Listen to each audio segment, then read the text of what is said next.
Donc nous commençons un nouveau paragraphe dans cette introduction générale au Nouveau Testament.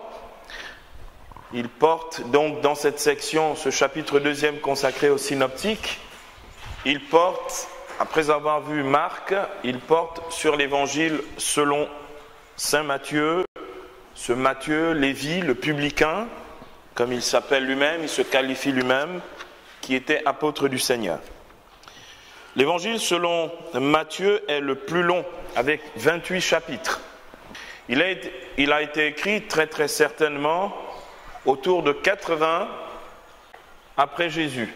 Donc 28 chapitres, écrits vers 80 après Jésus. Il a en commun avec les deux autres synoptiques les 4 éléments de la structure évangélique, que sont, bien sûr, je rappelle, la préparation du ministère en Galilée, le ministère en Galilée, la montée à Jérusalem et la passion et résurrection à Jérusalem. Cependant, dans Matthieu, il y a ce que l'on pourrait appeler un évangile de la généalogie de l'enfance et de l'enfance du Messie. Donc ce sont les 2 premiers chapitres de Matthieu, donc Matthieu chapitre 1er au chapitre 2. Il y a une généalogie, on pourrait la qualifier même généalogie juive de Jésus, et un évangile de l'enfance avec un chapitre 2 qui lui est absolument spécifique. La généalogie de Jésus est juive parce que, comme vous voyez ici, il est écrit donc dans Matthieu 1.1, livre ou table de la Genèse ou table des origines de Jésus-Christ, parce que Genesis, normalement, c'est même pas origine, c'est Genèse, donc c'est commencement, donc table des commencements de Jésus-Christ, fils de David, fils d'Abraham. Vous ne trouvez pas que chronologiquement on a un souci? On devrait dire fils d'Abraham, fils de David. Pourquoi fils de David et fils d'Abraham? Parce que Abraham n'était pas juif. Il est quand même le père de la foi des juifs. Et moi, c'était dit que Jésus devait sortir de la tribu. D'accord, merci de te défendre. Donc, en fait, la messianité du Christ s'inscrit dans la messianité davidique. David est la figure du roi Messie, il est Méler. Israël, il est le roi d'Israël. C'est Luc qui l'exprime très bien. Luc exprimera très bien ce lien davidique dans Luc au chapitre 1er, verset 33. Le Seigneur Dieu lui donnera le trône de David, son père, il régnera sur la maison de Jacob pour des siècles et son règne n'aura pas de fin. D'accord, donc, si vous voulez, la généalogie juive de Jésus se rattache directement à David parce que l'Ancien Testament, particulièrement Isaïe 11, verset 1, dit explicitement « Un rejeton sortira de la souche de Jessé » qui est le père de David. Un bourgeon jaillira de lui, et sur lui reposera l'Esprit du Seigneur. Verset 2, esprit de sagesse, d'intelligence, de science, de conseil, de force et de piété. Donc, qui inspirera la crainte du Seigneur. Donc, table des commencements ou des origines de Jésus le Christ, fils de David, fils d'Abraham. Abraham engendra Isaac, Isaac engendra Jacob, d'accord? Et puis, nous avons le verset 16, Jacob, un autre Jacob, engendra Joseph, l'époux de Marie, de laquelle naquit Jésus, que l'on appelle Christ ou Messie. D'accord, donc, cette généalogie juive de Jésus est différente de la généalogie universelle ou adamique de Jésus que l'on retrouve au chapitre 3 de Luc, donc parallèle synoptique avec de grandes nuances, parce que ici on remonte jusqu'à Abraham, chez Luc, on descend jusqu'à Adam.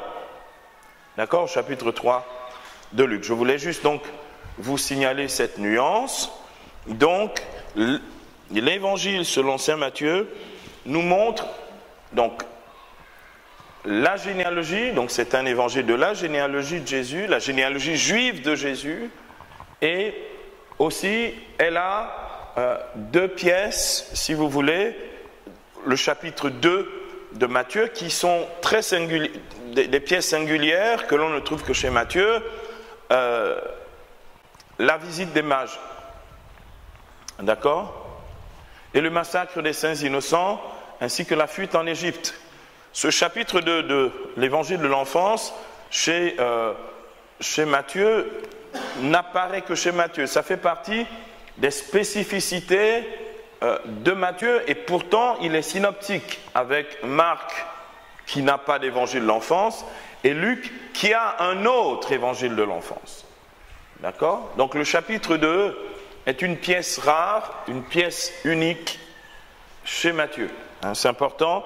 Dans le fait synoptique, c'est toujours important de pouvoir non seulement montrer les similitudes dans les trois évangiles, mais aussi mettre en relief les spécificités propres à chaque évangile ou à chaque évangéliste. Pour les raisons évidentes que nous connaissons, destination à un auditoire qui a une langue particulière, et puis projet catéchétique différent que celui des autres. Donc, on ne retrouve donc pas cet évangile de l'enfance tel quel, ni chez Marc, ni chez Luc.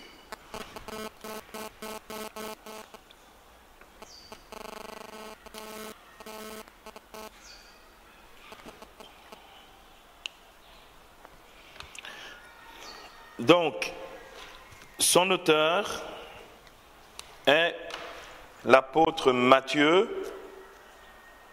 aussi appelé Lévi. On retrouve son nom au chapitre 9, verset 9 de son évangile.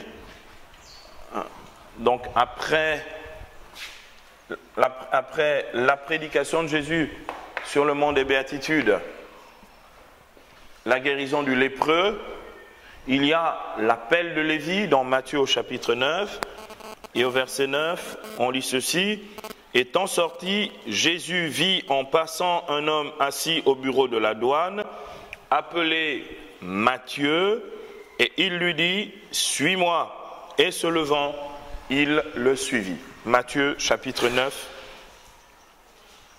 verset 9. Et au chapitre 10, verset 3, au chapitre 10, verset 3, on lit ceci, et ça fait partie donc de la liste des 12 institués par Jésus lui-même. Les noms des 12 apôtres sont les suivants: le premier, Simon appelé Pierre, et André son frère, puis Jacques, le fils de Zébédée, et Jean son frère, Philippe et Barthélemy, Thomas, et Matthieu le publicain. Donc ce fameux Matthieu le publicain, Jacques, le fils d'Alphée, et ensuite Thaddée, Simon le zélote ou le zélé, et Judas Iscariote, celui-là même qui l'a livré. Donc, Matthieu le publicain, qui fait partie du groupe des 12, eh bien, ce Matthieu apôtre et évangéliste. Donc, il se surnomme et se qualifie le publicain. Cette notion de publicain renvoie au pécheur public. D'accord ? Le publicain est un pécheur public. Lui, c'était un agent des douanes ou un percepteur d'impôts, puisqu'il collaborait avec l'occupant romain et il se servait sans doute au passage. Donc, c'était un homme connu de tous. Il ressemble à un autre, un percepteur d'impôts, grand converti du chapitre 19 de Luc, que l'on appelle Zachée, lui aussi publicain, comme son cousin Matthieu, habitant quand même dans deux villes différentes, puisque Zachée c'est Jéricho, et notre ami Matthieu c'est un Galiléen. Donc nous avons quelqu'un qui reconnaît sa condition, ou la condition qui était la sienne avant de rencontrer Jésus, et qui l'étale au grand jour. C'est un vrai converti, qui ne manque pas de signaler le témoignage de ce qu'il était avant d'avoir rencontré Jésus. Donc, ce Matthieu ou Lévi, le publicain, est bien, selon la tradition, l'apôtre et évangéliste de cet évangile qui porte son nom. Ce que nous allons vérifier à présent à travers donc le premier point, le petit A, si vous voulez, de notre étude, c'est l'histoire, avant de voir le petit B, le contenu. Donc, petit A, l'histoire. Puisque nous gardons ce schéma, histoire, contenu et structure donc de l'évangile. Donc, du point de vue de l'histoire, j'ai une référence historique qui nous donne justement la preuve ou le témoignage que Matthieu est bien l'auteur de cet évangile. Il s'agit d'un auteur du IIIe siècle que j'ai déjà cité, c'est l'historien ecclésiastique Eusèbe de Césarée. Eusèbe, qui dans son histoire ecclésiastique que l'on abrège grand H, grand E, le livre 3, le paragraphe 39, ligne 16, d'accord. Eusèbe nous dit ceci: Matthieu donc réunit en ordre les sentences ou les enseignements du Seigneur en langue hébraïque, mais chacun les interpréta comme il put. Donc, Eusèbe nous dit que Matthieu réunit les sentences, ou les sentences, ce que l'on appelle en grec, je vous l'ai déjà dit, les logia, ou les paroles de Jésus, les béatitudes font partie des logia, le pater, notre Père fait partie des logia, les invectives contre les Juifs, malheureux êtes-vous, scribes et pharisiens hypocrites, font partie des logia de Jésus, d'accord? Et donc, Matthieu a réuni de manière, on va dire, construite dans son évangile des logia, donc réunis en ordre les sentences du Seigneur en langue hébraïque. Alors, c'est ici qu'il y a un point historique dont je vous ai déjà parlé la dernière fois. On n'a jamais trouvé ce Matthieu en langue hébraïque. Autrement dit, ce Matthieu en araméen.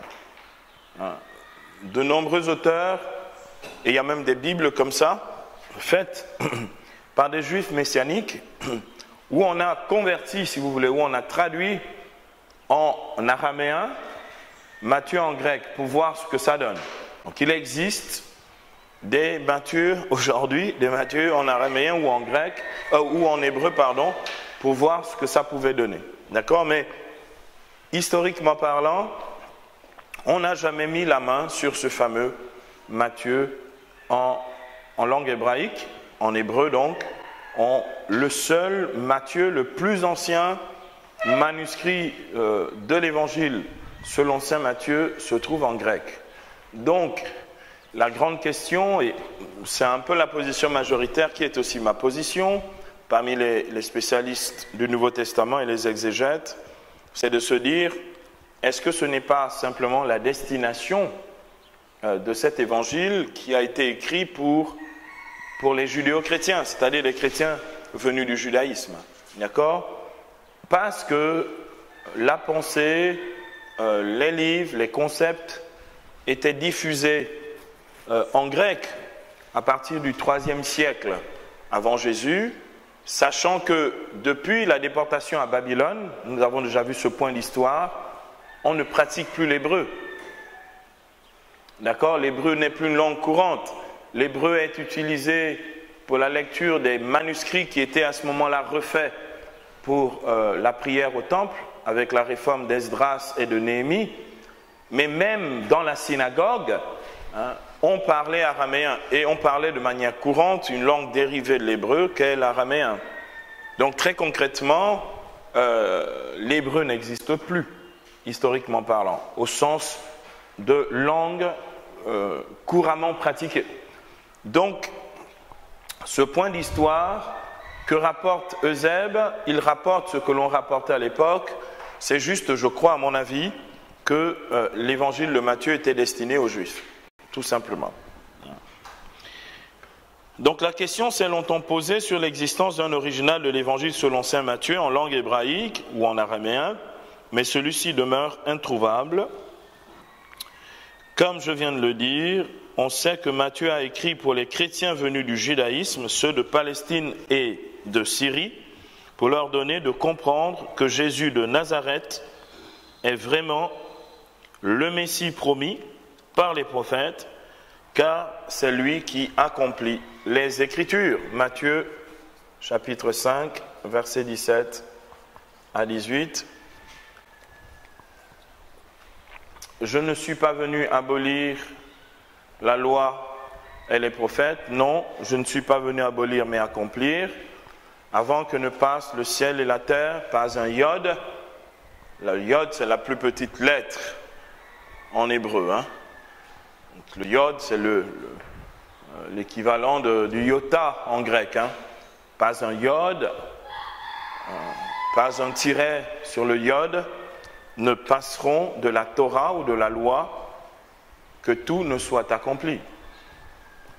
Donc, c'est pour cet accomplissement, ou en vue de cette manifestation de l'accomplissement, que Matthieu écrit cet évangile destiné aux Juifs. C'est pourquoi il y a le plus grand nombre de paraboles évangéliques, car, chez Matthieu, car c'était la manière commune ou habituelle d'enseigner des rabbins du temps de Jésus. D'accord ? Parce que c'est culturellement adapté, sans doute, à mon avis, parmi les premières grandes inculturations de l'Évangile, il y a cette inculturation à l'intérieur du judaïsme. Le Christ vient d'ailleurs. Le message qu'il annonce est un message universel et chacun l'accueille selon sa propre culture.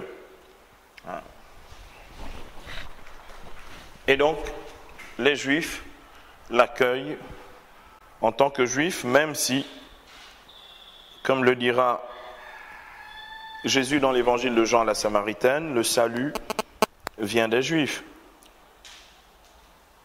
On n'est donc pas dans une logique de rupture avec l'Ancien Testament, mais de continuité et de dépassement. Notez bien les deux. On est dans une logique de continuité et de dépassement. Ce dépassement qui marque en même temps une certaine discontinuité, mais c'est un dépassement sur la base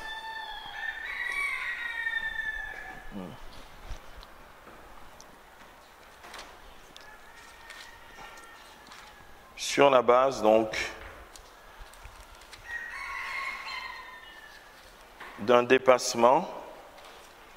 C'est ce que l'on voit à la fin, exprimé à la fin du discours, du premier discours parabolique ou le premier discours des paraboles, au chapitre 13, d'accord, de l'évangile selon saint Matthieu. Et c'est important que vous sachiez que le chapitre 13 est la première grande section avec un certain nombre de paraboles, dont la première c'est la parabole du semeur, et la dernière c'est la parabole eschatologique du filet jeté à la mer, d'accord. Donc il est écrit ici dans Matthieu au chapitre 13, versets 51 à 52, Matthieu 13, 51 à 52, cette conclusion qui montre cette notion de continuité et de discontinuité. Il est écrit à la fin de ce discours sur les paraboles, enseignement typiquement juif, « Avez-vous compris tout cela ? Oui, lui disent-ils. » Et il leur dit, ainsi donc, tout scribe, donc le scribe c'est celui qui écrit et commente la parole, Donc souvent les scribes c'était les scribes du parti des pharisiens, il y en avait quelques-uns aussi du parti des sadducéens.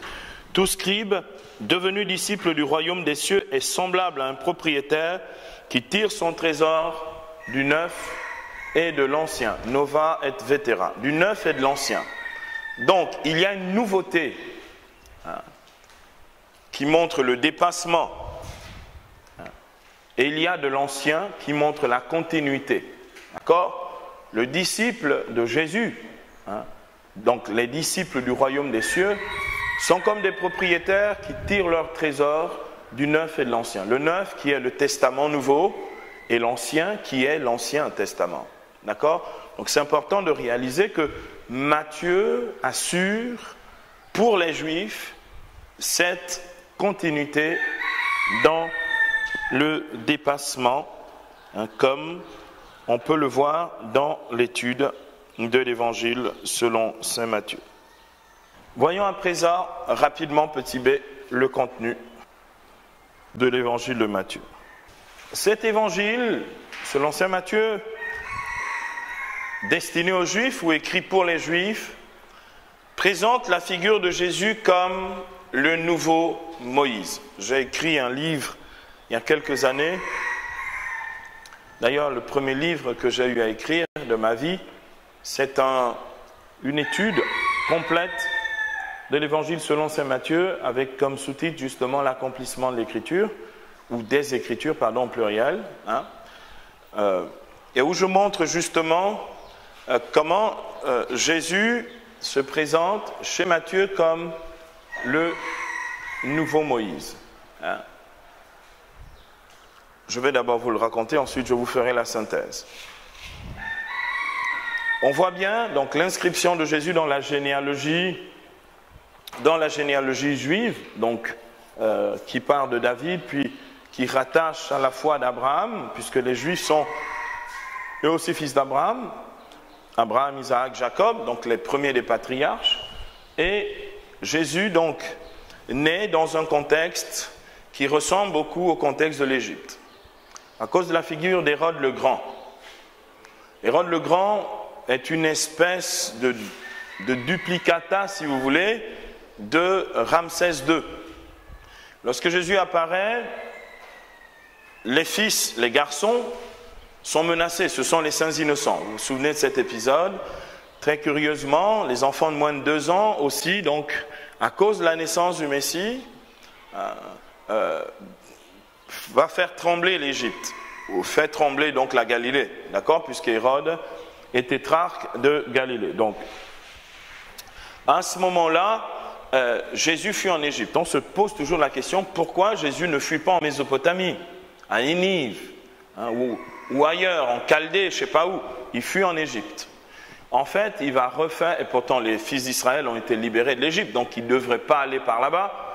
Il va refaire exactement le chemin d'Israël pour montrer à quel point il vient pour libérer Israël. Donc, il va en Égypte jusqu'à la mort d'Hérode, puis il revient, il s'installe en Galilée. D'accord? Il s'installe en Galilée. Donc, chapitre 1er, il naît comme Moïse. Chapitre 2, il est préservé de la mort parce qu'il fuit en Égypte. L'Égypte l'accueille comme l'Égypte, c'est-à-dire la cour de Pharaon par sa fille accueille Moïse. Et de là, donc chapitre 3 de Matthieu, le Christ refait la traversée du Jourdain. Vous savez qu'il y a 2 traversées, celle de la mer et celle du Jourdain, qui est une réitération de la traversée du Jourdain.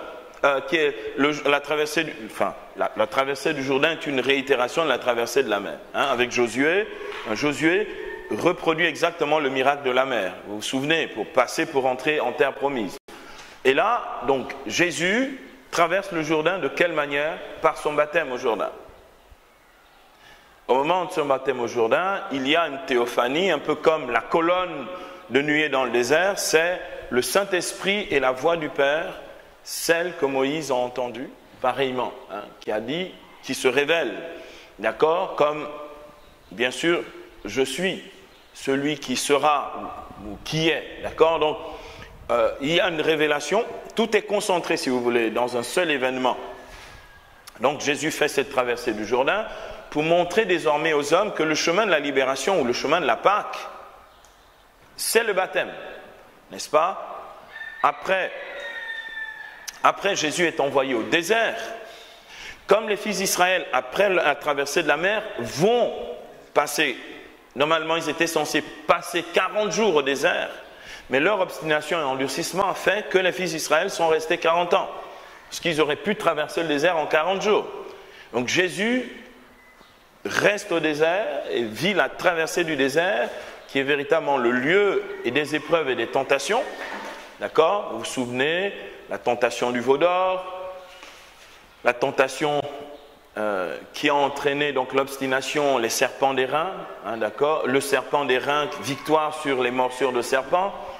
Jésus donc, comme le peuple, fait la traversée du désert et au terme de ce parcours, comme Moïse a reçu la Torah, les commandements sur le Sinaï, Jésus donne la loi nouvelle sur le mont des béatitudes.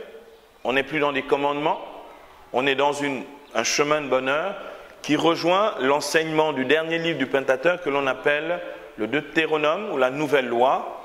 C'est tout le sermon sur la montagne.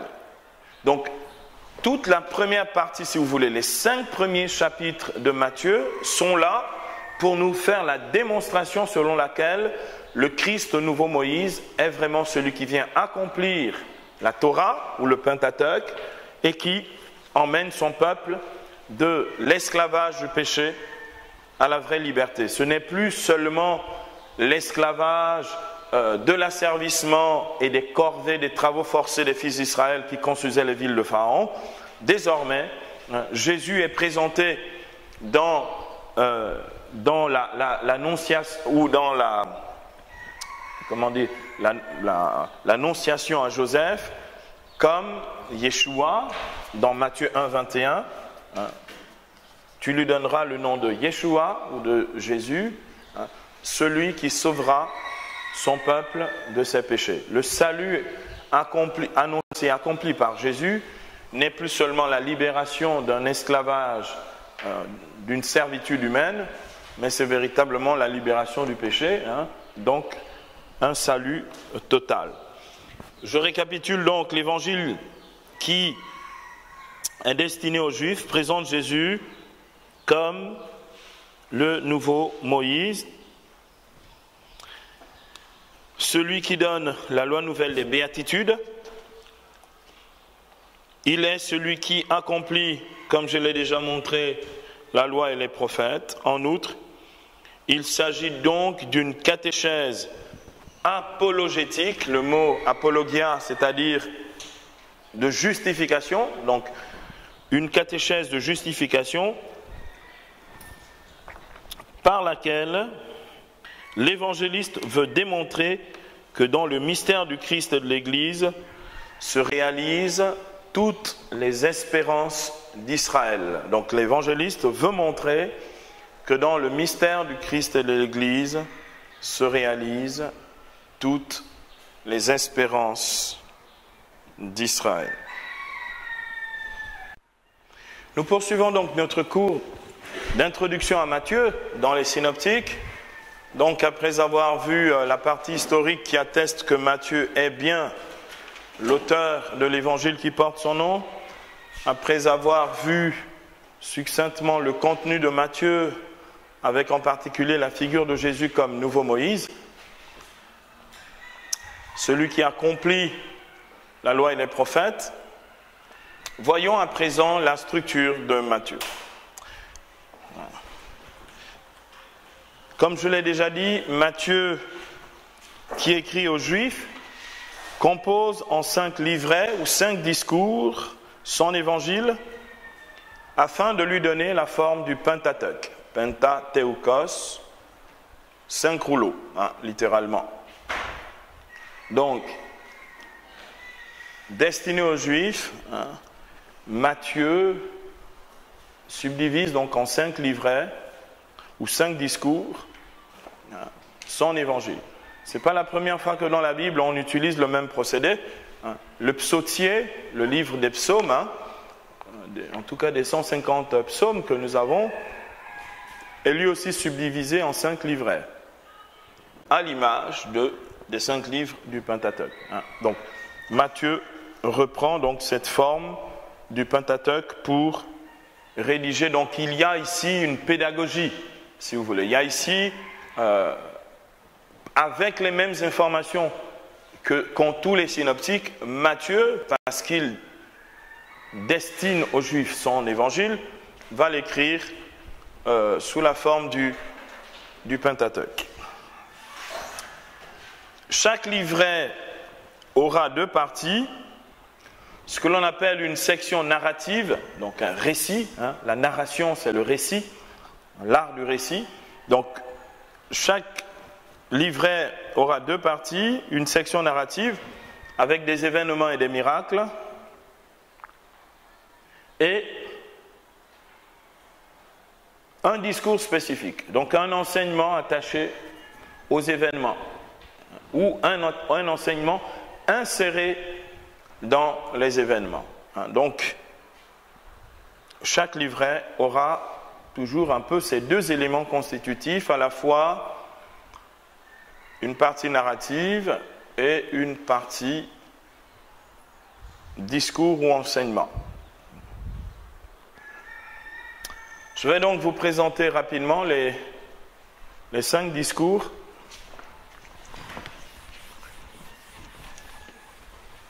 ou 5 livrets qui constituent donc cette espèce de Pentateuque mathéen, comme on dit, Pentateuque de Matthieu. Le premier discours, c'est ce que l'on appelle le discours évangélique. Donc, premier discours, premier livret, le discours évangélique.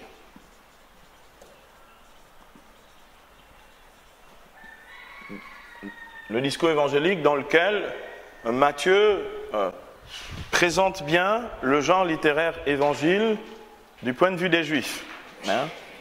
C'est ce que l'on appelle l'inauguration du royaume des cieux. L'inauguration ou la mise en place de cette réalité du royaume des cieux. Une précision, Matthieu, contrairement à Marc et à Luc, Matthieu ne dit jamais royaume de Dieu. Pourquoi? Parce qu'il écrit aux Juifs. Les Juifs ne prononcent pas le nom de Dieu. Les Juifs disent le royaume des cieux, autrement dit, le royaume de celui, on ne cite pas son nom, les Juifs l'appellent le Saint, béni soit-il, d'accord? Le royaume de celui qui habite dans les cieux, notre Père qui est aux cieux. D'accord? Donc, les Juifs ne prononcent pas le nom de Dieu. Donc, dans la tradition mathéenne, la tradition de Matthieu, on parle du mystère du royaume des cieux, ou le discours évangélique qui est l'inauguration du royaume des cieux. Ce sont les chapitres 4 de Matthieu, verset 17, au chapitre 9, verset 34. Donc, premier discours, le premier discours part du chapitre 4, verset 17. Donc, après, bien sûr, les tentations au désert, avec l'appel des premiers disciples, jusqu'au chapitre 9, verset 34. Ensuite, il y a, deuxième discours, le discours apostolique. Le choix des apôtres et l'envoi en mission, le discours apostolique,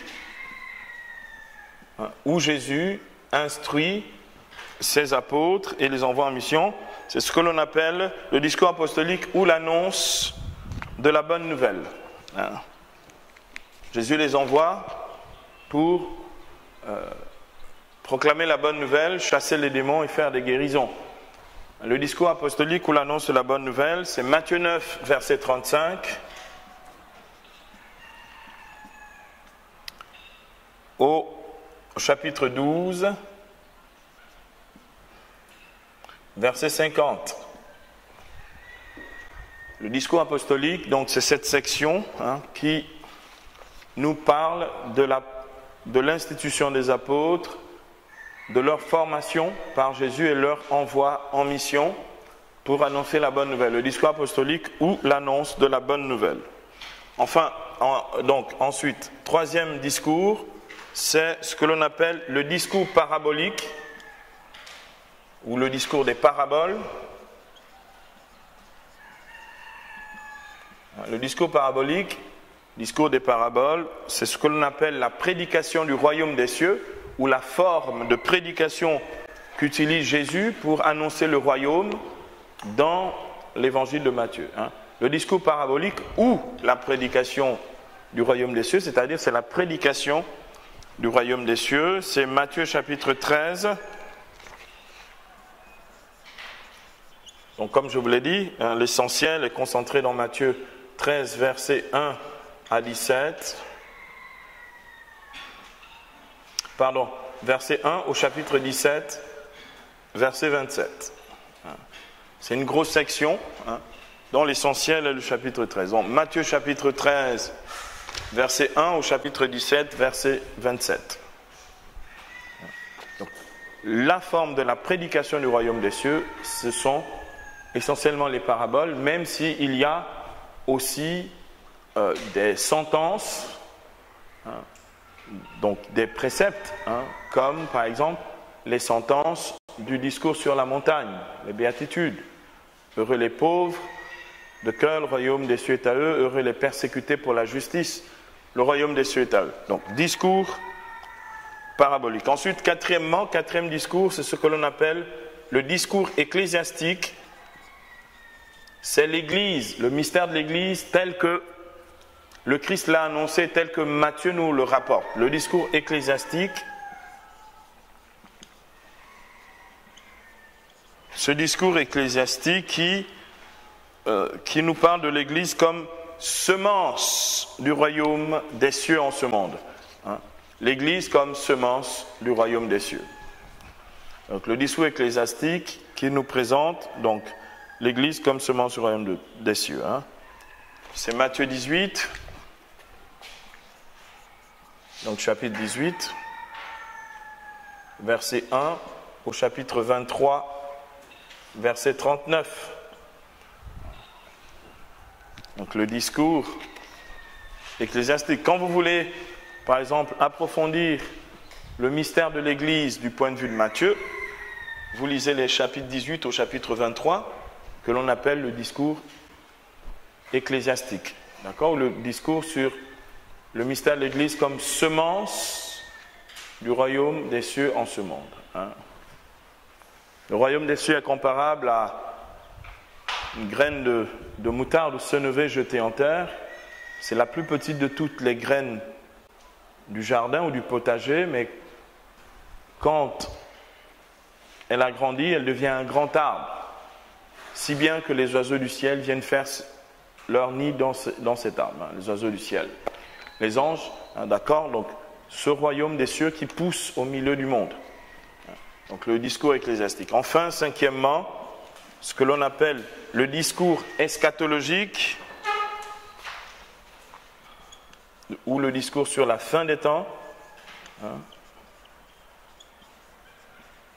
inauguré par la mort et la résurrection de Jésus, où on voit bien au chapitre 27 de l'évangile de Matthieu, comment est-ce qu'avec la mort de Jésus, les tombeaux s'ouvrent, les morts ressuscitent et rentrent dans la ville sainte. Donc, on est déjà dans une espèce d'apocalypse qui nous montre, qui atteste de ce discours eschatologique.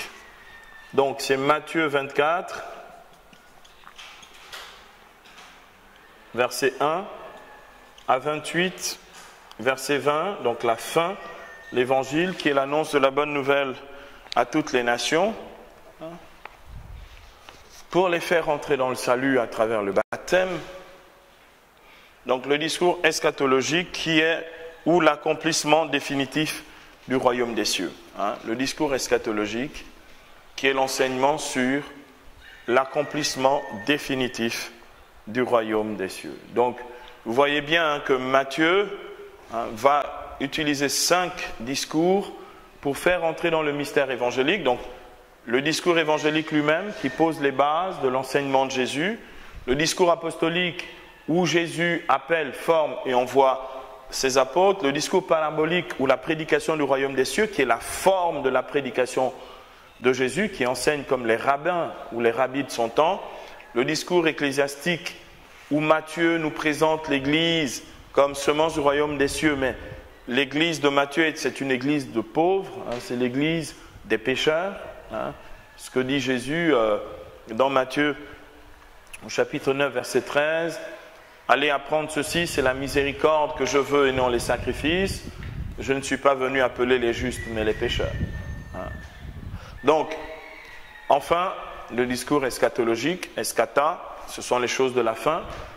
Cette fin de toute chose, ou la fin de ce monde tel qu'il est aujourd'hui, est accomplie par la mort, la résurrection du Christ qui nous fait passer de la mort à la vie. D'où la résurrection des morts au moment de la mort de Jésus lui-même dans l'Évangile, donc selon saint Matthieu. Voilà donc pour la structure de l'Évangile selon saint Matthieu. Je voudrais, avant que nous ne nous séparions, vous proposer un excursus sur les paraboles évangéliques, qu'on étudie un peu cette réalité qui est prépondérante et qui est la forme donc de la prédication de Jésus chez Matthieu, mais que l'on retrouve aussi chez Marc et Luc, mais un peu moins que chez Matthieu. Nous allons donc voir cet excursus avec donc les paraboles évangéliques. Donc voyons à présent, pour boucler le dossier de Matthieu, voyons à présent en excursus les paraboles évangéliques. Les paraboles évangéliques.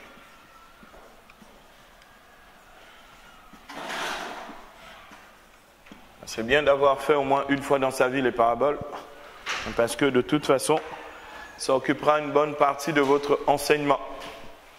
Lorsque les gens vous demanderont de quoi il est question, c'est bien de ne pas trop comparer ça avec les fables de La Fontaine. Voilà. Donc, les paraboles évangéliques. On lit au début du discours parabolique chez Matthieu, dans Matthieu au chapitre 13, versets 1 à 3,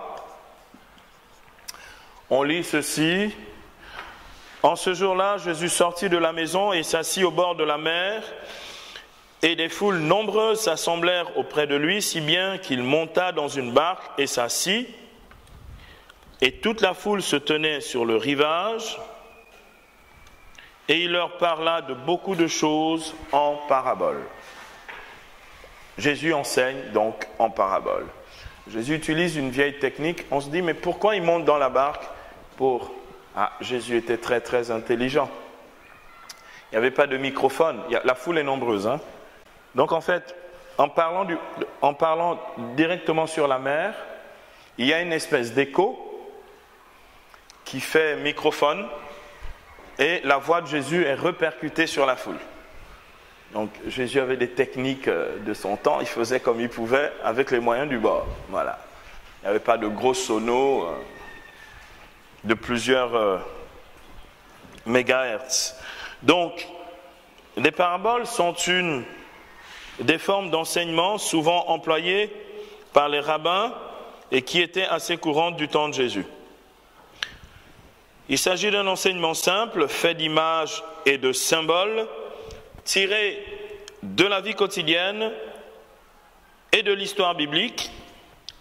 D'accord ? Donc c'est tiré et de la vie quotidienne du discours et de l'histoire biblique, afin de donner accès aux vérités de la révélation divine. Donc, discours simple, fait d'images et de symboles tirés de la vie quotidienne et de l'histoire biblique, afin de donner accès à la révélation divine.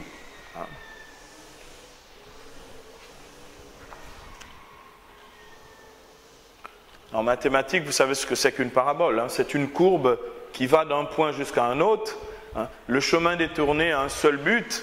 Hein. Ce chemin détourné a un but, c'est d'atteindre l'objectif. Hein. Donc, le Christ et les rabbins du temps de Jésus montraient justement l'actualité de la parole et comment est-ce que la parole pouvait rejoindre les gens dans leur quotidien et dans leur réalité à travers cet enseignement simple, mais pas simpliste. Hein.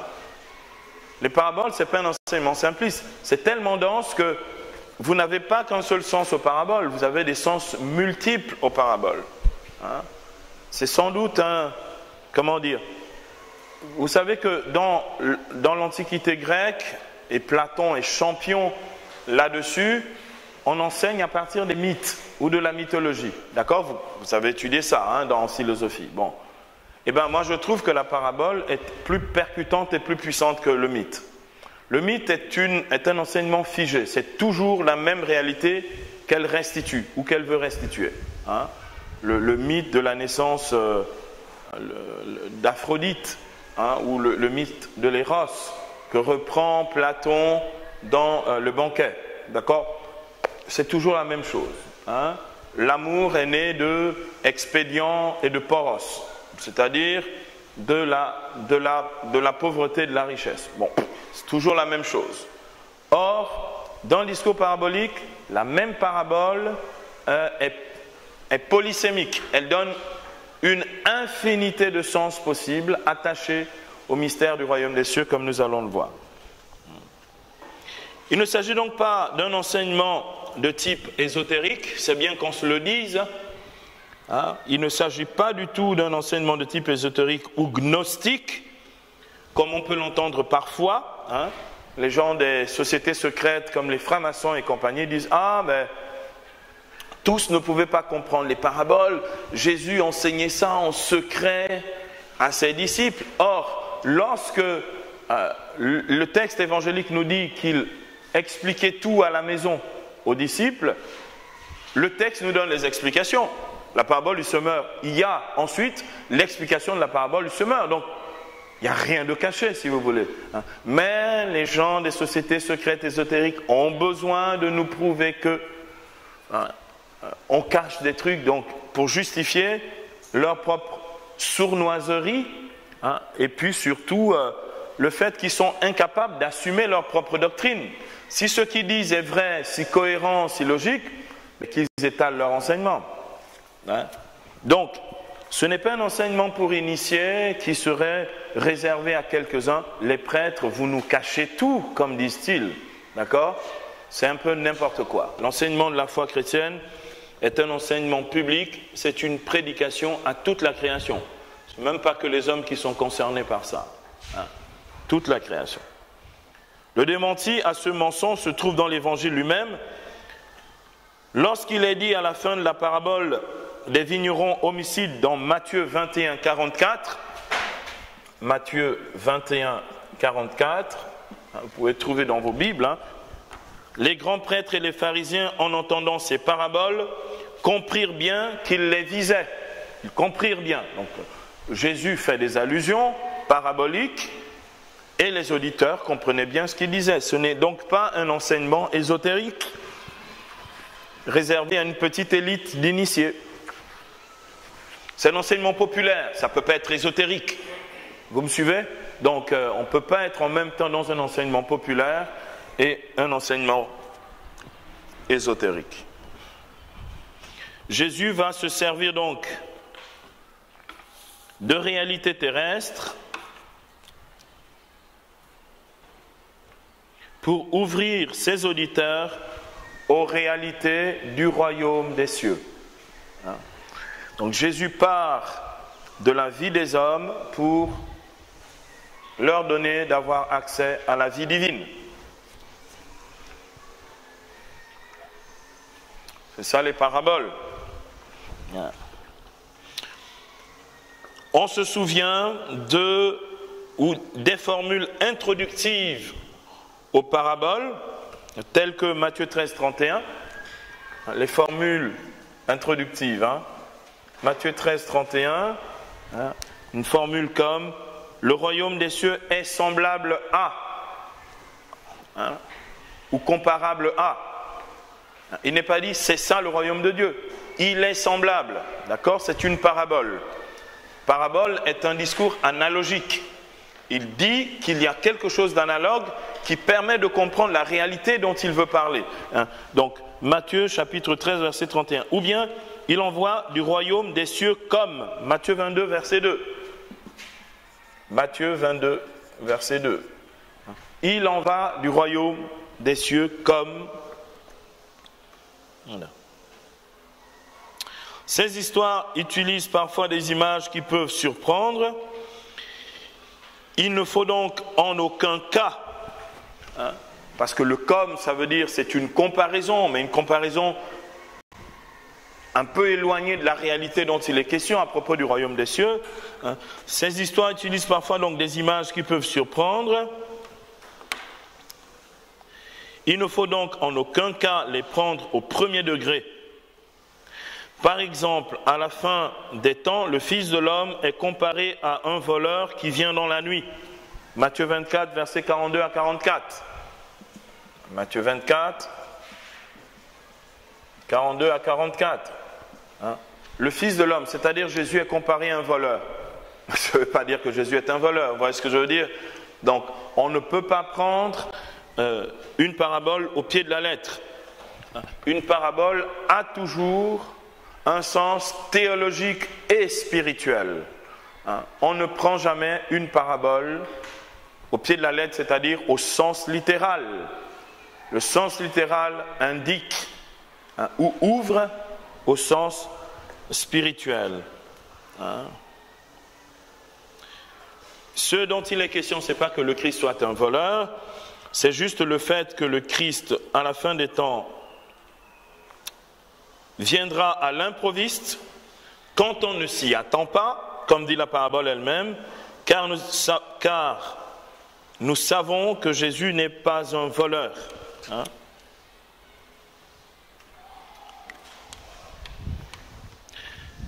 Dans une parabole, donc, comme je viens de le dire, il y a toujours un second niveau de lecture. Il y a un second niveau de lecture et il y a une pointe à la parabole. Il y a toujours un second niveau de lecture. Ce qu'on appelle la pointe, c'est la leçon ou l'enseignement qui est relatif, comme je vais vous le montrer ici, avec les trois types de paraboles qu'il y a chez Matthieu, mais aussi dans les synoptiques. Il y a toujours ou un enseignement sur la réalité du royaume des cieux lui-même, ou un enseignement moral, ou un enseignement eschatologique sur la fin des temps. Ce sont les trois types de paraboles. D'accord? Je vais y revenir en détail.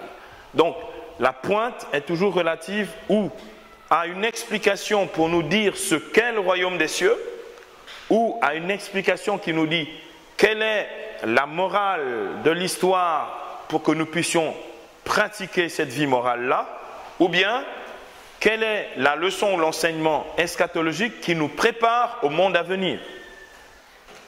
D'accord? Qui nous prépare à la fin des temps et au monde à venir. Donc, on ne prend jamais une parabole au sens littéral. Il y a toujours un second niveau de lecture. Il n'y a donc jamais aussi, il faut se le dire, un sens unique à une parabole. On peut lui donner des sens multiples pourvu que notre interprétation soit conforme au sens de la foi. Ce que l'on appelle l'analogie de la foi ou analogia fidei. L'analogie de la foi, comme dit Romains 12, c'est que ce que l'on donne comme explication ne soit pas en contradiction avec la foi chrétienne, avec le credo et l'enseignement de la révélation biblique elle-même. Les paraboles sont une école de sagesse pour grandir dans la foi, l'espérance et l'amour, dans les vertus théologales.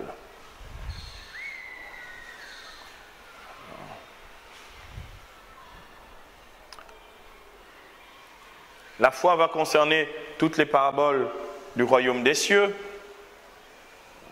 d'accord? L'espérance va concerner toutes les paraboles eschatologiques sur la fin des temps. Et l'amour va concerner toutes les paraboles morales ou autour du sens moral de la vie chrétienne. D'accord? Donc c'est une leçon de sagesse. La foi concerne, on va le voir dans un instant, les paraboles du royaume des cieux, l'espérance, les paraboles eschatologiques, et la charité, les paraboles morales, si vous voulez, ou sur la vie morale. Qui sont les trois types de paraboles que nous allons voir à présent. Donc c'est une leçon de sagesse, un enseignement de sagesse. C'est un peu les enseignements que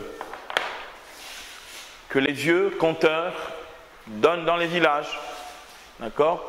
Lorsqu'on raconte des contes au village et que l'on essaye de nous faire comprendre les choses de la vie, les épreuves de la vie, lorsqu'on nous apprend à marcher dans la vie, c'est un enseignement analogue. Jésus, en racontant les paraboles, Jésus est un véritable conteur de village.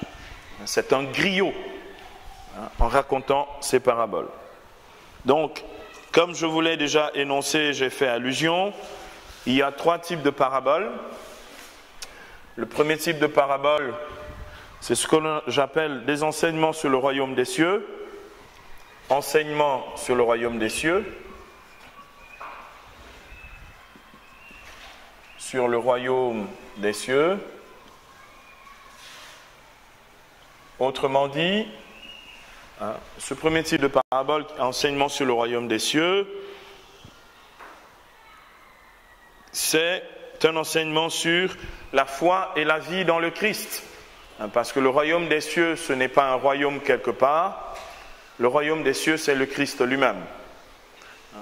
L'enseignement sur le royaume des cieux, c'est l'enseignement qui porte sur le Christ lui-même.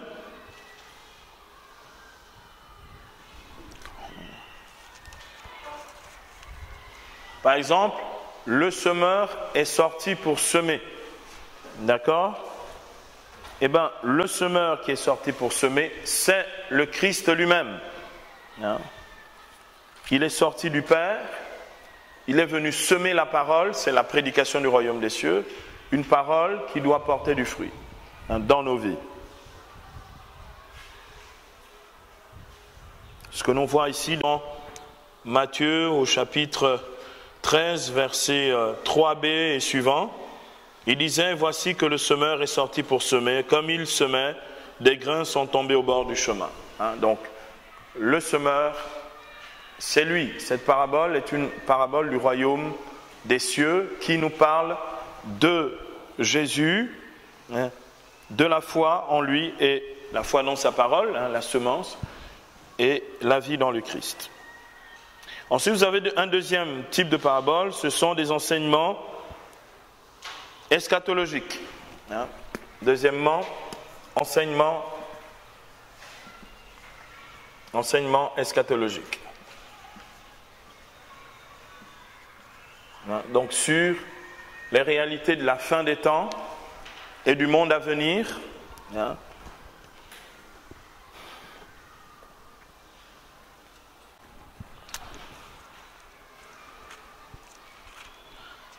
Donc, vous avez ces enseignements qui disent notre espérance, comme par exemple dans Matthieu 25, la parabole des 10 vierges, d'accord?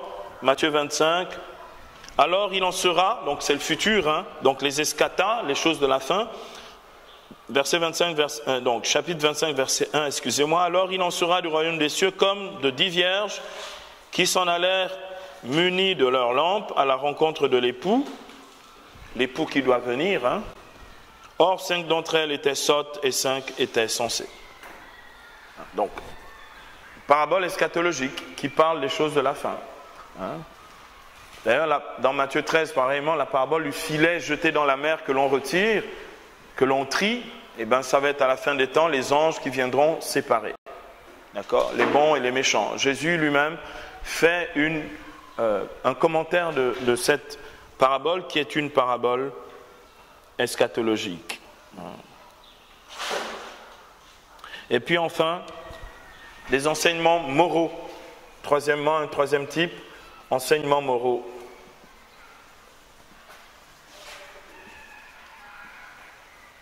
Donc sur la vie morale ou la pratique chrétienne pour aider les chrétiens à vivre dans la charité, la justice du royaume des cieux et la conversion.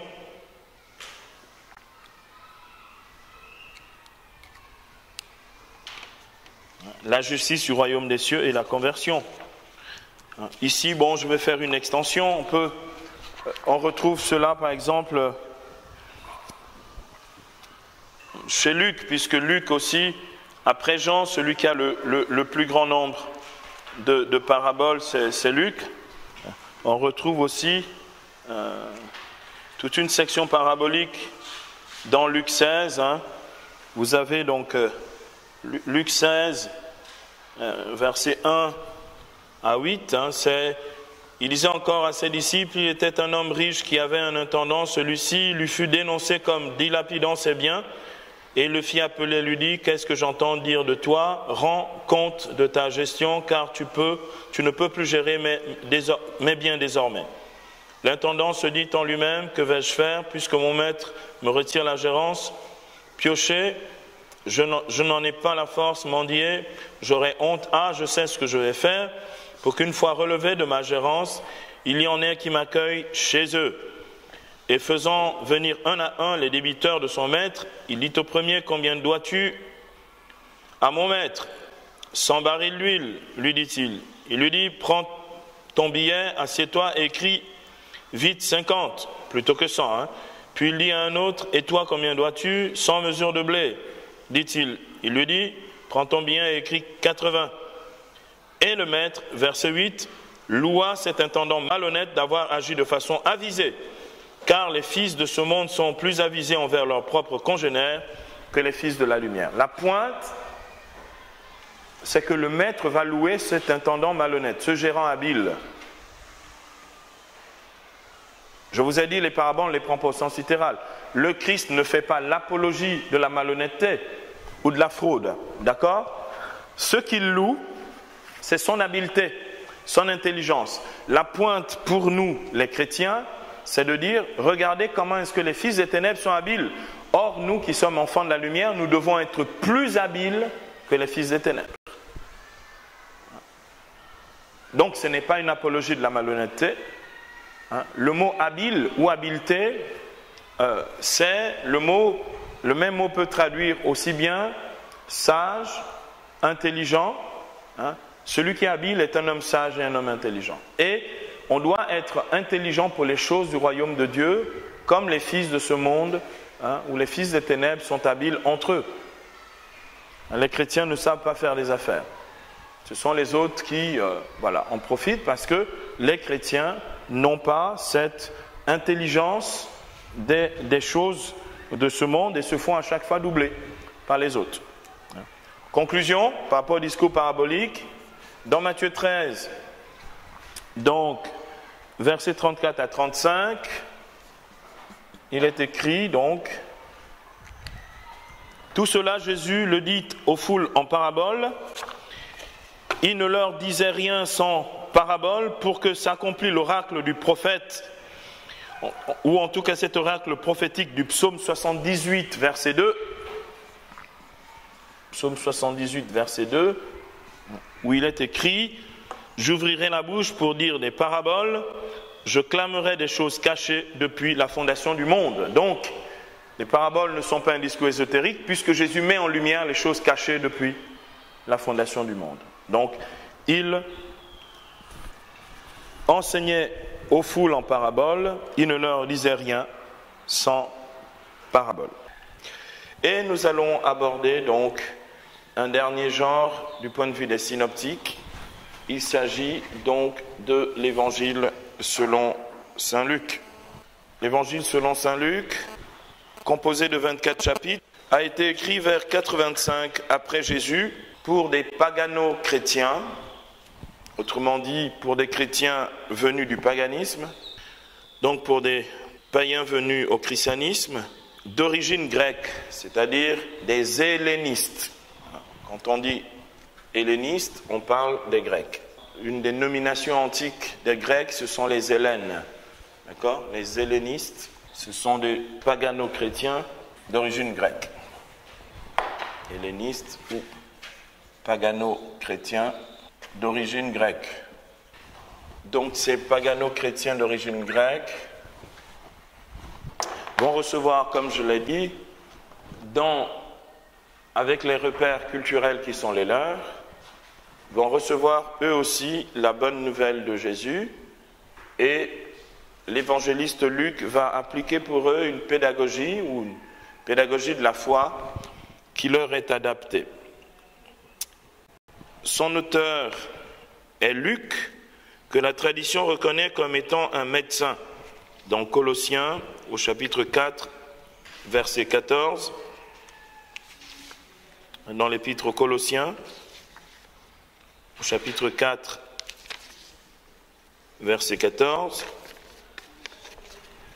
nous lisons ce qui est écrit dans Colossiens 4, 14 à 15. Vous avez les salutations de Luc, le cher médecin, et de Démas. Saluez les frères qui sont à Laodicée avec Nymphas et l'église qui s'assemble dans sa maison.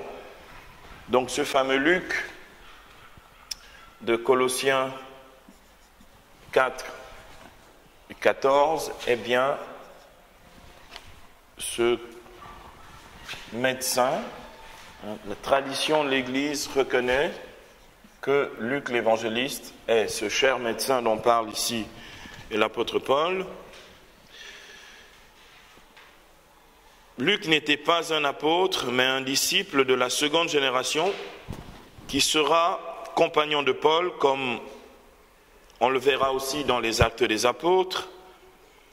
On sait qu'il a été à l'école de l'apôtre Paul, qui dit à Timothée, dans 2 Timothée 4, 9 à 11, 2 Timothée, chapitre 4, les versets 9 à 11, voici ce que Paul dit à Timothée: « À toi de venir me rejoindre au plus vite, car Démas m'a abandonné par amour du monde présent.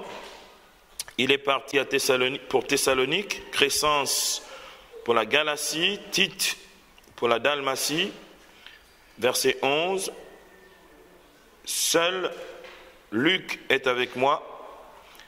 Prends Marc et emmène-le avec toi, car il m'est précieux pour le ministère. » Excusez-moi, ce n'est pas le verset 14 ici, c'est...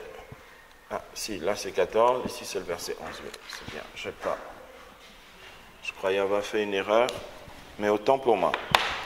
Donc, celui dont parle ici le Luc, le même dont parle ici l'apôtre Paul à Timothée, eh bien, ce Luc, disciple de l'apôtre Paul. Dans l'épître à Philémon encore, donc troisième attestation paulinienne pour bien nous faire comprendre que Luc était disciple de Paul. Dans l'épître à Philémon, les versets 24 à 25, vous savez, l'épître à Philémon, c'est un seul billet, donc on considère que c'est un seul chapitre, donc on n'énumère pas chapitre 1, chapitre 2, puisqu'il n'y en a pas, mais seulement les versets. Donc Philémon, les versets 24 à 25, ça s'abrège comme ça, puisqu'on n'a pas trop l'habitude de lire Philémon. PHM, d'accord, les versets 24 à 25, on lit ceci. Tu as les salutations d'Épaphras, mon compagnon de captivité dans le Christ Jésus, ainsi que de Marc, Aristarque, Démas et Luc, mes collaborateurs. Donc Luc fait partie des collaborateurs de l'apôtre. Que la grâce du Seigneur Jésus-Christ soit avec votre esprit.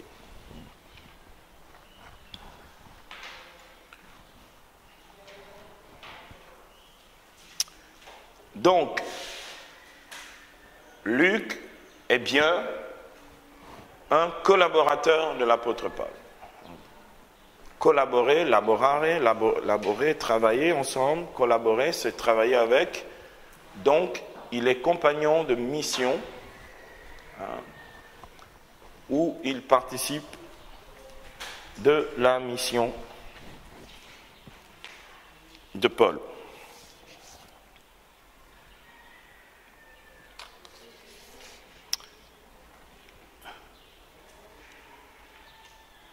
Voyons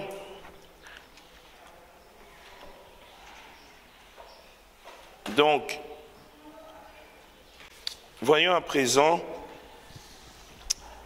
l'histoire. Donc, puisque nous abordons notre approche, nous l'abordons en 3 points. Donc, l'histoire, le contenu et la structure de Luc. Voyons donc petit a, l'histoire.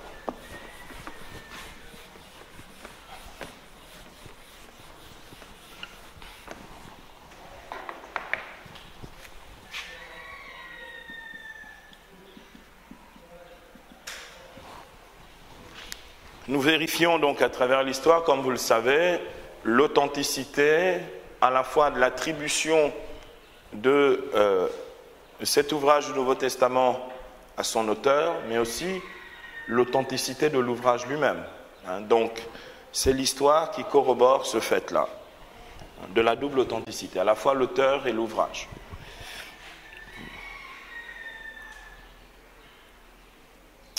Un auteur anonyme du IIe siècle, dans un ouvrage appelé Fragments ou Canon,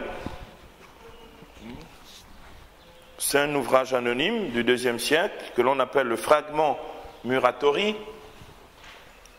Le fragment, il y en a qui disent Canon Muratori, qui est un des textes qui nous signale les écrits du Nouveau Testament. Donc ce canon Muratori du IIe siècle nous dit ceci. C'est une des attestations les plus anciennes de la tradition sur Luc. Il dit ceci parce qu'il donne déjà en fait une disposition des évangiles. Il dit: le 3e livre d'évangile est, selon Luc, donc kata Lucan, donc est selon Luc. Luc est ce médecin qui, après l'ascension du Christ, fut emmené par Paul comme compagnon de voyage. Donc vous voyez, nous avons ici déjà, dès le IIe siècle, l'attestation que le cher médecin dont parlait l'apôtre Paul dans Colossiens 4,14 est bien ce Luc-là. D'accord ? Donc il y a un lien ici qui est clairement établi. Le canon Muratori continue de donner l'information concernant donc Luc et son évangile. Il écrivait en son nom, donc au nom de Paul, à sa propre manière, donc selon son style à lui. Toutefois, comme il n'avait pas vu lui-même le Seigneur dans la chair, c'est donc selon qu'il put l'atteindre qu'il le fit, en commençant son récit à partir de la naissance de Jean, donc Jean le Baptiste. D'accord ? Celui qui nous rapporte la naissance de Jean-Baptiste, puisque l'évangile de Luc, ou selon Luc, s'ouvre par l'annonciation à Zacharie dans le temple, d'accord ? C'est lui le premier qui, justement, nous enseigne sur la naissance miraculeuse de Jean-Baptiste comme précurseur du Seigneur. D'ailleurs, texte très très riche, ce texte de l'annonciation à Zacharie.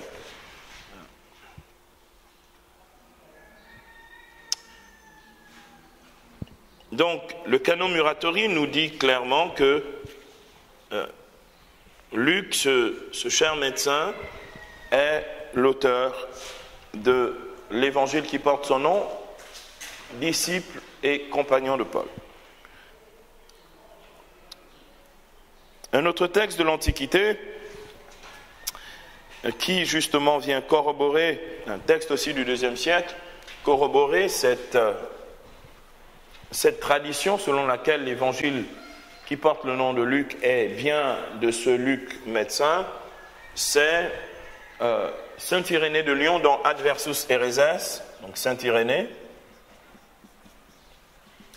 souvent cité parce que c'est l'un des auteurs les plus anciens qui nous rapporte justement la liste, un premier canon, une première liste des écrits du Nouveau Testament. Donc dans Ad Versus Héréses, le livre 3, paragraphe 2, ligne 1. D'accord? Irénée dit ceci de son côté. Luc, le compagnon de Paul, consigna en un livre l'évangile que prêchait celui-ci. Ici, nous avons un premier indice très très intéressant. Luc consigna en un livre. Je ne comprends pas. Alors, la grande question des spécialistes, c'est pourquoi il insiste sur le fait que Luc consigna en un livre. C'est la trace ou l'indice historique que nous avons pour comprendre que l'œuvre de Luc est un seul livre en 2 volumes, l'Évangile et les Actes des Apôtres. On va le voir, hein. Pour la simple bonne raison, il dit qu'il consigna en un livre l'Évangile que prêchait Paul, ou prêchait celui-ci. D'accord? Paul prêche dans les Actes des Apôtres, comme on le sait. Donc, le lien entre le fait que c'est l'évangile que prêchait Paul et le fait que ce soit un seul livre montre bien que l'œuvre de Luc, l'évangile et les actes, sont une seule et même œuvre que Irénée qualifie comme étant un seul livre. C'est ce que confirmera aussi au IVe siècle le premier grand historien ecclésiastique qui était Eusèbe de Césarée. Dans l'histoire ecclésiastique, Eusèbe pareillement reprendra Irénée.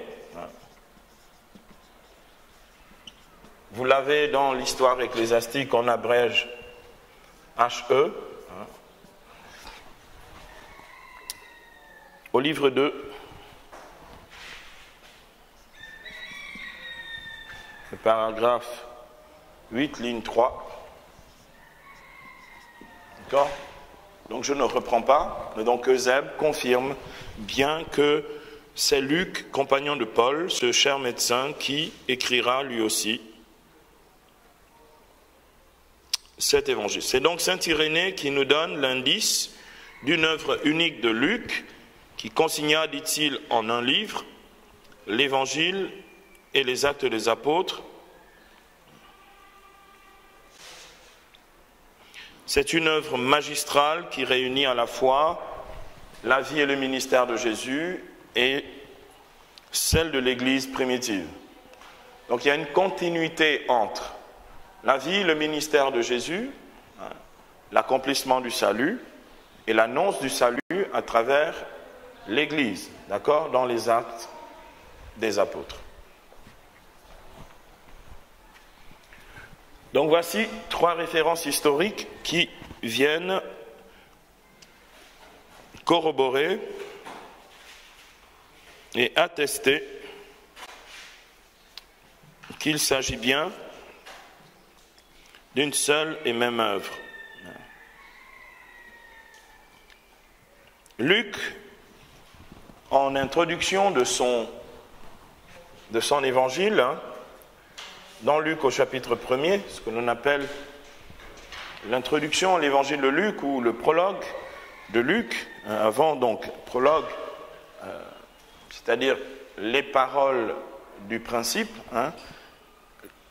Luc écrit ceci dans Luc 1, versets 1 à 4. Vous pouvez tourner les pages.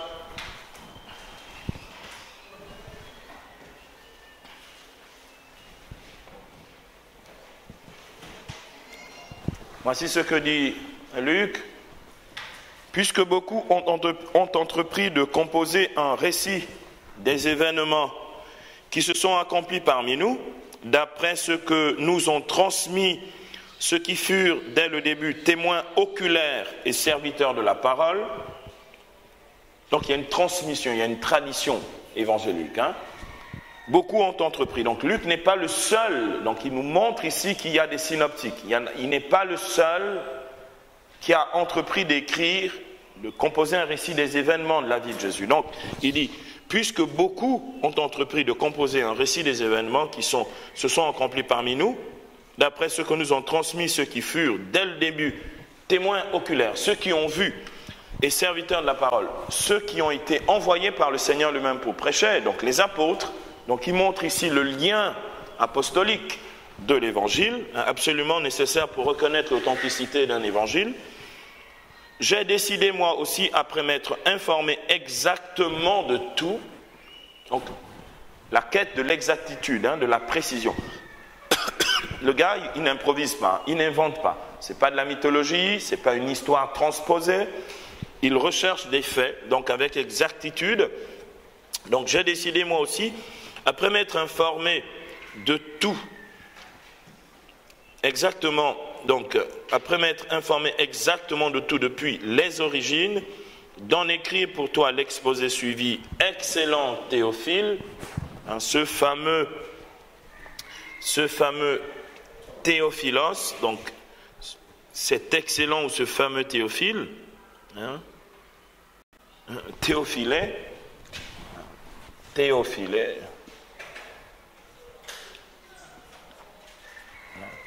donc ce fameux Théophilé, donc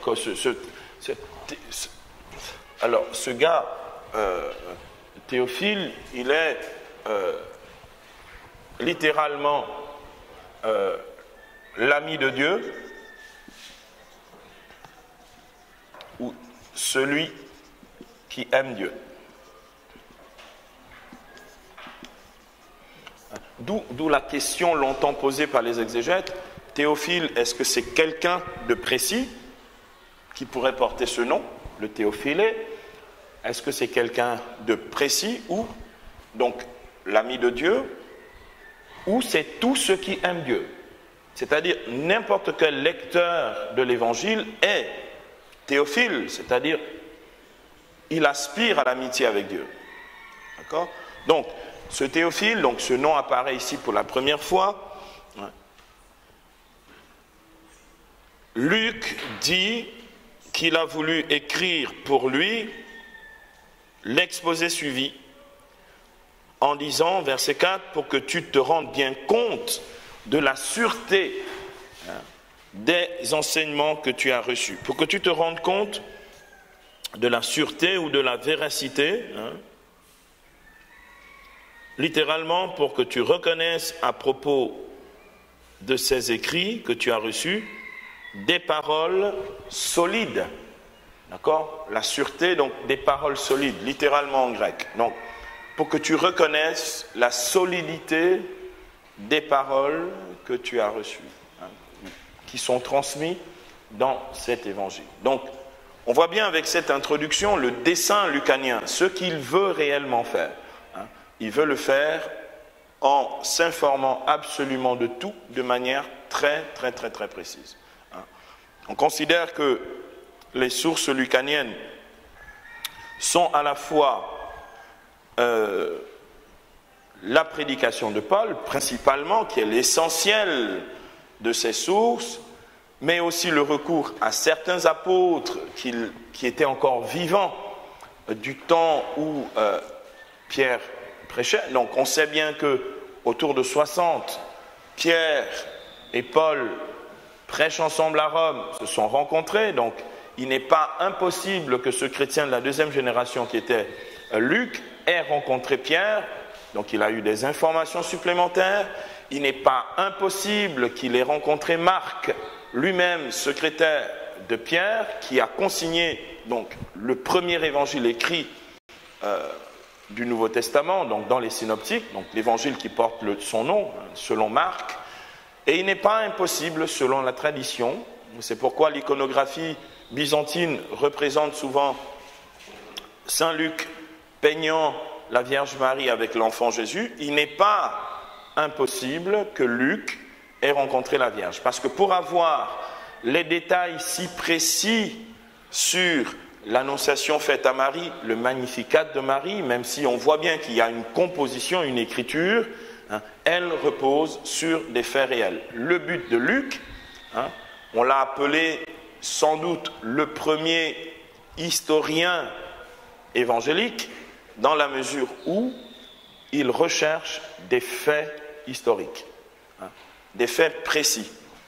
Sa quête est celle d'une exactitude pour donner à Théophilé de recevoir un enseignement solide, d'accord, un enseignement sur lequel il ne peut pas avoir de doute, un enseignement sûr. Voilà. Voilà donc pour l'histoire. Deuxièmement, à présent, voyons le contenu de l'évangile selon saint Luc.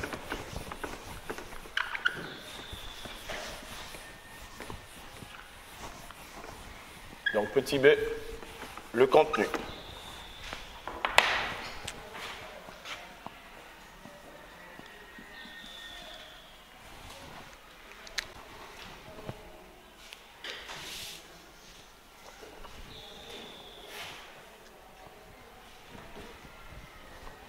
Donc, le contenu de l'évangile selon saint Luc.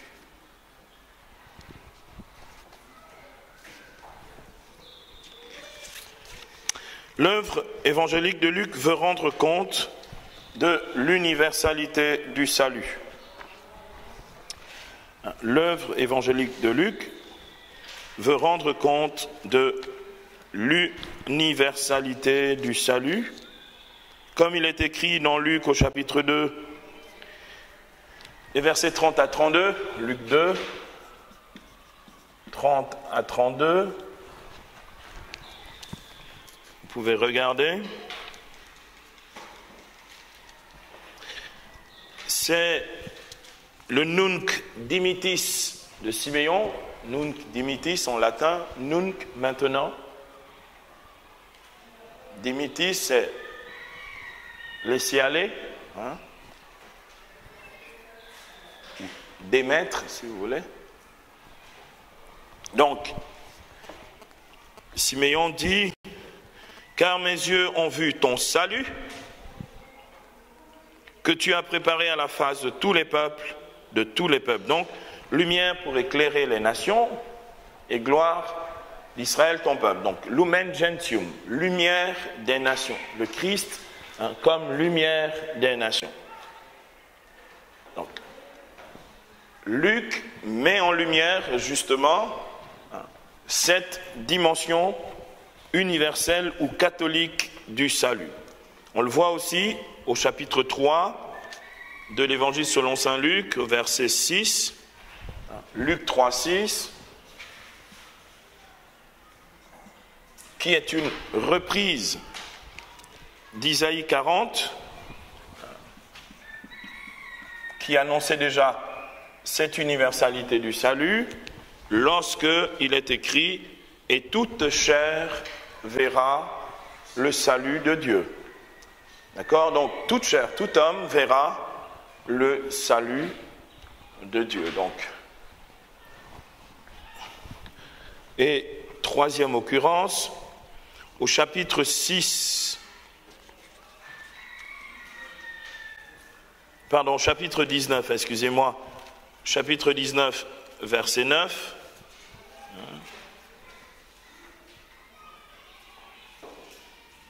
Donc, c'est la rencontre de Jésus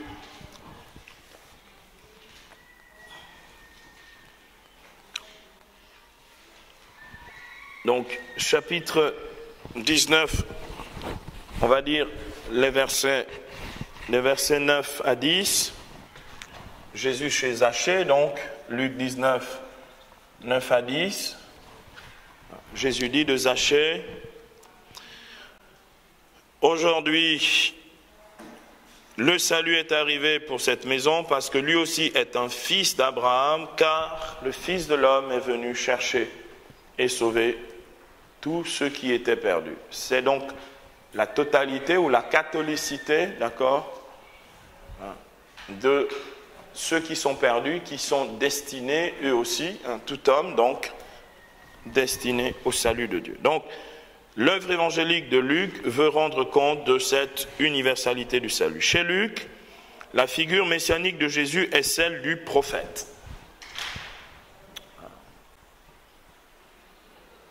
Chez Matthieu, c'était le nouveau Moïse. Chez Marc, c'était le Fils de l'homme. Chez Luc, la figure messianique de Jésus est celle du prophète. Jésus inaugure sa prédication à Nazareth de manière prophétique en reprenant les paroles d'Isaïe 61. « L'Esprit du Seigneur est sur moi, il m'a consacré par l'onction. » Donc, D'accord? Jésus, donc, utilise volontairement pour manifester qui il est et sa prédication, le genre prophétique. Donc en reprenant Isaïe 61, les versets 1 à 2. Au chapitre 7 de l'Évangile selon saint Luc, après donc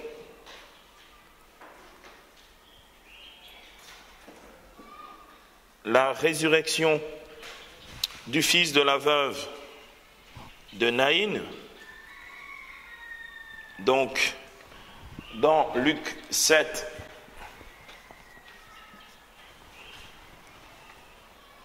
au verset 16, on lit « Un grand prophète s'est levé parmi nous et Dieu a visité son peuple. » D'accord ? Israël, même s'il ne discerne pas encore que le Christ est vraiment le Messie, reconnaît du moins la figure prophétique, ou l'accomplissement de la figure prophétique. Vous connaissez les trois attentes messianiques en Israël. On attend un Messie qui sera roi à la manière de David, le roi Messie. On attend un Messie qui pourrait être un grand prêtre. Et on attend un Messie qui sera un prophète à la manière d'Élie. On attend Élie, selon Malachie 3. Donc, Jésus vient pour accomplir ces trois figures messianiques, toutes les trois. Il vient comme Messie à la fois prophétique, sacerdotal et royal. C'est la triple onction du Christ qui passe au baptisé. D'accord ? Désormais, tu es membre de Jésus, Christ, donc prêtre, prophète et roi. D'accord ? Donc, ensuite, toujours au chapitre 7 de l'Évangile selon saint Luc, au verset 39,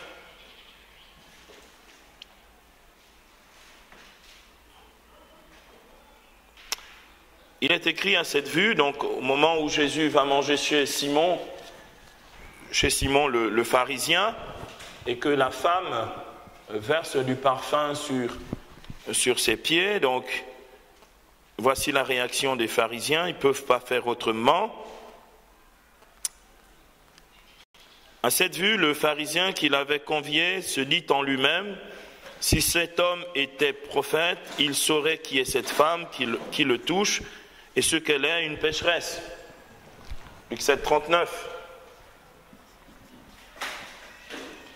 Donc, ça veut dire quoi? Ce type, cet homme, donc Simon le pharisien, considère lui, ce qui est l'avis commun de tout le monde, c'est que cet homme est prophète. Donc, là, il commence à avoir des doutes sur le fait qu'il soit prophète, puisqu'il dit, si vraiment il est prophète comme nous prétendons tous, ou comme nous le pensons, donc on pense bien qu'il est un prophète, il saurait qui est cette femme, qui le touche, c'est-à-dire une pécheresse. Je vais donner une dernière référence, il y en a d'autres, mais je ne vais pas vous saturer de ça, c'est suffisant, je pense que 3 attestations sont suffisantes. À la fin, avec les disciples d'Emmaüs, donc dans Luc 24, verset 19, lorsque Jésus rencontre Cléophas et son ami sur la route d'Emmaüs, tout découragés après la mort de Jésus, Cléophas dit, mais tu es bien le seul à ne pas savoir ce qui s'est passé ces jours-ci. Quoi? Leur demande-t-il. Il dit, donc Cléophas prend la parole et dit, il s'agit de Jésus de Nazareth, ce prophète puissant en œuvre et en parole. D'accord? Donc, jusqu'à la fin de son évangile, d'accord, Luc nous donne de percevoir que le Christ qu'il révèle aux nations païennes, est un Christ prophétique. Pourquoi? À cause de la notion du logos, qui n'existe pas explicitement chez Luc, mais chez Jean, à cause de cette figure, la seule qui puisse non seulement égaler, mais supplanter la figure du philosophe. Jésus n'est pas seulement un sage quelconque, hein, il est un homme de la parole, mais d'une parole qui est au-dessus de la parole philosophique. Il est prophète. D'accord ? Luc, vous savez bien qu'il écrit pour les Hellènes, donc pour des pagano-chrétiens venus de la tradition grecque, de la philosophie grecque. Il montre que la parole du Christ est une parole supérieure à celle de la philosophie. L'évangile de Luc est aussi, donc, du point de vue du contenu, l'évangile de la miséricorde et de la tendresse de Dieu. Évangile de la miséricorde et de la tendresse de Dieu.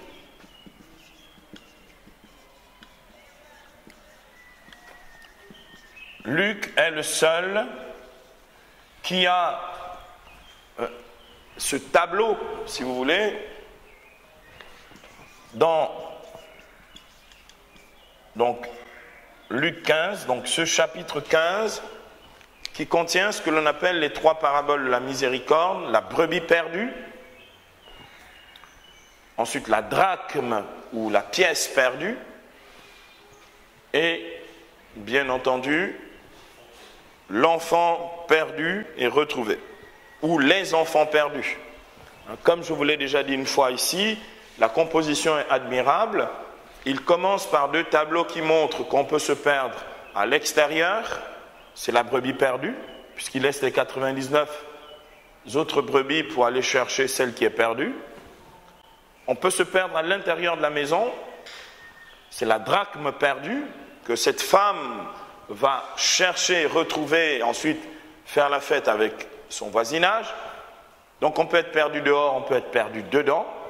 Et ensuite, dans le dernier tableau, la parabole de la miséricorde, ou de l'enfant perdu, retrouvé, ton frère que voici était perdu, il a été retrouvé, il était mort et il est revenu à la vie. Donc, cette troisième parabole, ou ce troisième tableau, montre clairement qu'il y a le frère cadet qui est perdu à l'extérieur, comme la brebis perdue, et il y a le frère aîné qui est perdu à l'intérieur, comme la drachme perdue. Donc on peut se perdre même en étant à l'intérieur de l'Église. Donc c'est important de réaliser ce fait-là, c'est que la composition lucanienne, il rapporte donc ces logia de Jésus sur la miséricorde qui manifeste la grande tendresse de Dieu pour les pécheurs. Il raconte donc ces trois paraboles de la miséricorde pour rendre compte de ce cœur miséricordieux de Jésus. Luc introduit des hymnes dans son évangile de l'enfance. Il y a précisément 4 hymnes, d'accord, que reprendra d'ailleurs la tradition. Je pense que du point de vue de la composition, il s'agit de 3 pièces que l'on peut utiliser à part, mais qui ont été habilement, et à cause de la pédagogie lucanienne, habilement insérées, parce que ces 4 hymnes dans l'évangile de l'enfance, donc dans les 2 premiers chapitres de l'évangile selon saint Luc, ne se retrouvent que chez Luc. La première de ces hymnes, c'est le Magnificat de Marie. Donc le Magnificat, littéralement latin, la proclamation de la grandeur. Magna, c'est la grandeur. Donc la proclamation de la grandeur de Dieu. Donc c'est dans Luc au chapitre 1er, versets 46 à 56. Luc 1, 46, 56. Donc premier hymne. Donc pièce rare que l'on ne retrouve que chez Luc, donc il faut le signaler. Ensuite, le Benedictus de Zacharie.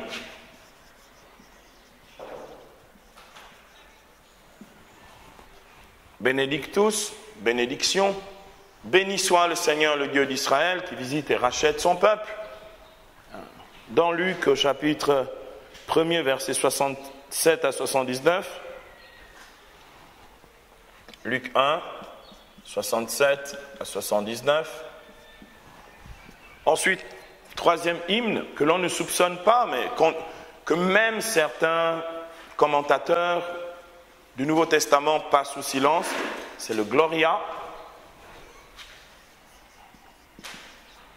ou la Doxa.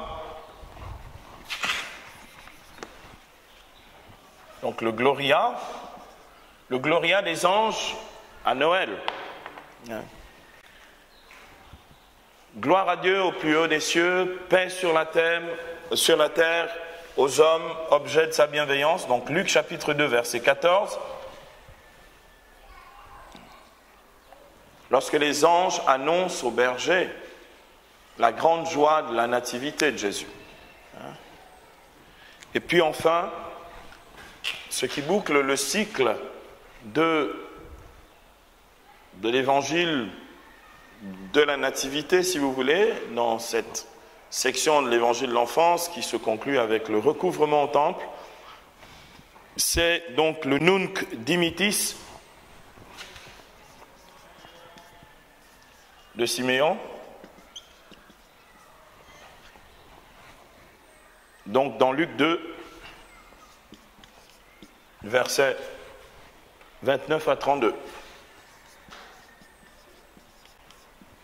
Donc, 4 pièces rares que l'on retrouve chez l'évangéliste Luc, qui montrent un excellent génie, c'est-à-dire pour chaque grand épisode de la nativité de Jésus, il y a un cantique ou une hymne pour célébrer cet événement-là. Et je trouve ça extraordinaire.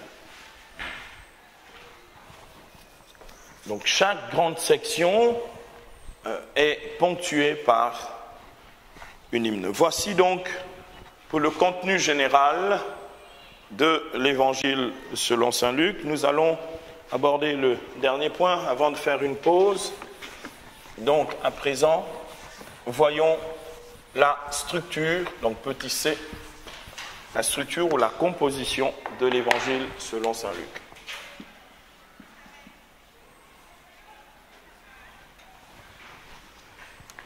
La structure de Luc. Donc, si vous voulez, la structure de l'évangile selon saint Luc repose sur la géographie, ou la topographie, ou la géographie de la Palestine ancienne du temps de Jésus, que vous retrouvez à la fin dans vos Bibles parce qu'il y a des cartes. D'accord ? Donc, l'évangile selon saint Luc se subdivise en 3 parties. Donc la structure est tripartite. Première partie, la Galilée. Galilée, c'est le territoire du nord. D'accord ? Donc après, l'introduction générale de l'évangile.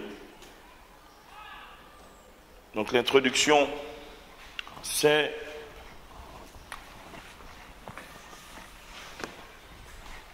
on va dire en gros l'évangile de l'enfance ou les évangiles de l'enfance si on traite aussi bien Jean-Baptiste que Jésus. Donc introduction d'abord, donc c'est Luc chapitre 1er verset 1er au chapitre 2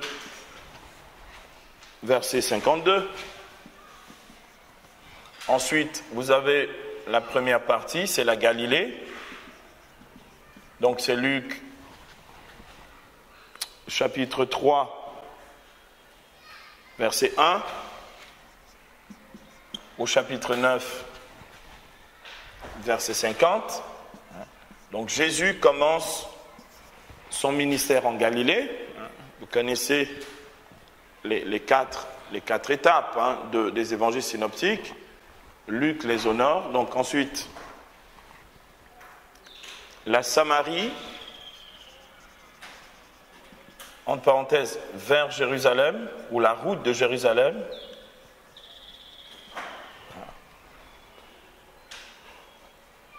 Donc c'est Luc, le chapitre 51, Luc chapitre 9, verset 51, au chapitre 19, verset 44, D'accord? C'est ce qu'exprime très très bien d'ailleurs le texte. Il y a une véritable césure au verset donc Luc 9, verset 51, où il est écrit « Or il advint, comme s'accomplissait le temps où il devait être enlevé, qu'il prit résolument le chemin de Jérusalem et envoya des messagers en avant de lui. » D'accord? Il prend résolument le chemin de Jérusalem et il passe pour cela par la Samarie. D'accord? Et ensuite, Jérusalem, donc troisième et dernière section, donc Jérusalem. Donc Luc. Donc quand on dit Jérusalem, c'est la passion et la résurrection. Hein. Luc chapitre 19, verset 45. Luc 19, 45. Au chapitre 24.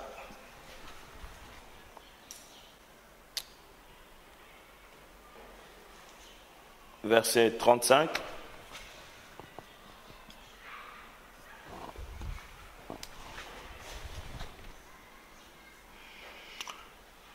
Enfin, donc, une conclusion avec la promesse de l'Esprit. Donc, c'est Luc 24, versets 24 à 35.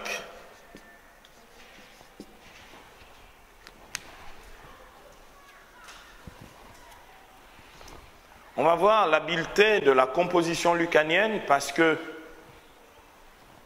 l'évangile commence en Galilée, passe par la Samarie puis la Judée. Mais on va voir que la deuxième partie de l'œuvre de Luc, que sont les actes des apôtres, font exactement le chemin inverse.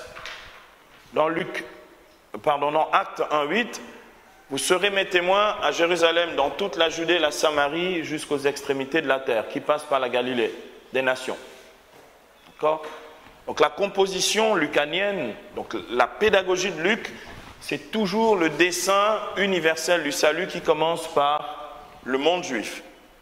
Galilée, Samarie, Judée.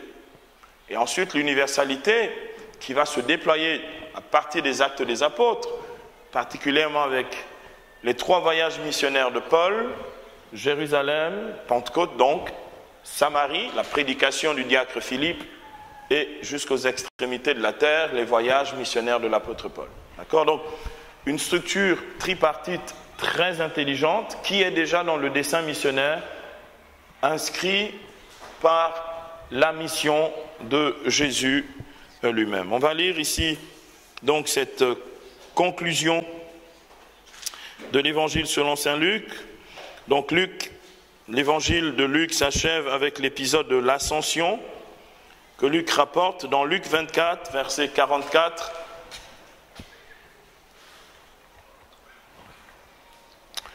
Luc 24, verset 44 à 49. Puis, donc Jésus leur dit, « Telles sont bien les paroles que je vous ai dites quand j'étais encore avec vous. Il faut que s'accomplisse tout ce qui est écrit de moi dans la loi de Moïse, les prophètes et les psaumes. » Alors, il leur ouvrit l'intelligence des Écritures et il leur dit, « Ainsi est-il écrit que le Christ souffrirait et ressusciterait d'entre les morts le 3e jour, et qu'en son nom le repentir en vue de la rémission des péchés serait proclamé à toutes les nations, à commencer par Jérusalem. » Donc, il repartira de là, toujours la géographie, à partir de Jérusalem. « De cela vous êtes témoins, et voici que moi je vais envoyer sur vous ce que mon Père a promis. Vous donc, demeurez dans la ville jusqu'à ce que vous soyez revêtus de la force d'en haut. » Donc, cette finale introduit aux actes des apôtres, parce que c'est des termes analogues que nous retrouverons dans le chapitre 1er, ou donc au début du chapitre 1er des actes des apôtres, qui sont l'œuvre commune, la seconde partie de l'œuvre unique de Luc, comme nous l'avons vu tout à l'heure, signalée par saint Irénée de Lyon.